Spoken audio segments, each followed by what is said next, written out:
Okay, 8.1. Estimating mu, the population mean, when we know sigma, the population standard deviation. Okay, something you're going to figure out real quick is anytime we are given sigma, we know that we're going to be using a z critical value. Now, that's all we've been using up to this point, but here in section 2, you'll find out we have another table that we can use. Let's look at this first example. It said find the z critical for a confidence level C equals 80%. So a confidence level of 80% means we would want an interval containing the middle 80%. So this is kind of just like what we did in, I think it was the end of chapter 6, 6.3. And we can find the exact middle 80%. Now this negative z value here and this positive z value, they'll be the same. Like if this is negative 1.28, this is positive 1.28. Anyway, we got this middle 80%. Now we need to remember that our z table gives us area to the left. Now if we have 80% in the middle, that leaves 20% to be split between the two tails. So 10%, 10%. So an area to the left is this 10% here. So what I'm going to do is I'm going to go to my z table and I'm going to look inside the table and get as close as I can to 0.10. And the closest I can get is this 0.1003. And this happens at negative 1.28. So I know this is going to be at negative 1.28 and positive 1.28.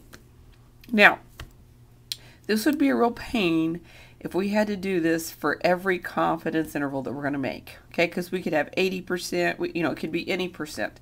But luckily, we're not going to have to do this, okay? We do have on the z table, on the positive side of the z table, down here is the part that says areas of a standard normal distribution, okay? And we just found what, 80%?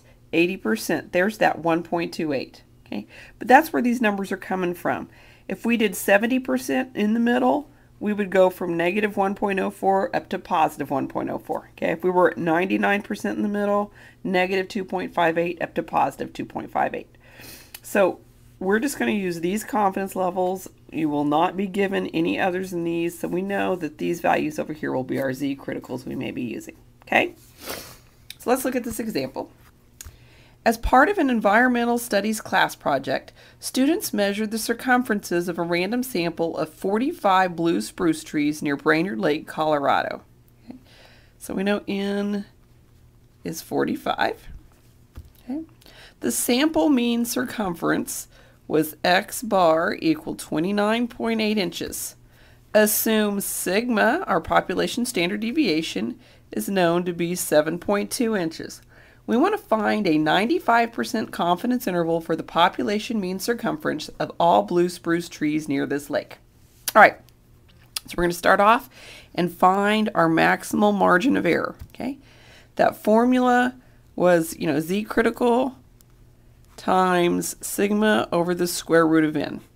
So this time 95%. So I'm going to go over to this little table. 95%. My z critical is 1.96.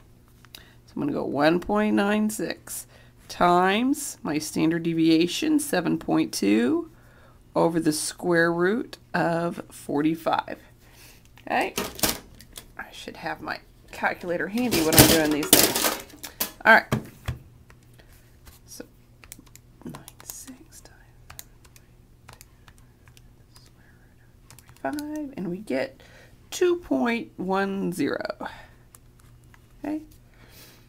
So now, we've got our maximal margin of error. To get our confidence interval, remember, we do x bar minus e is less than mu is less than x bar plus e. Well, x bar is 29.8 minus our error, 2.10, is less than mu is less than, and then our x bar, which is 29.8, plus our error. Okay, so let's work this out. 29.8 minus 2.10 is 27.7. is less than mu is less than, and 29.8 plus 2.10 is 31.90.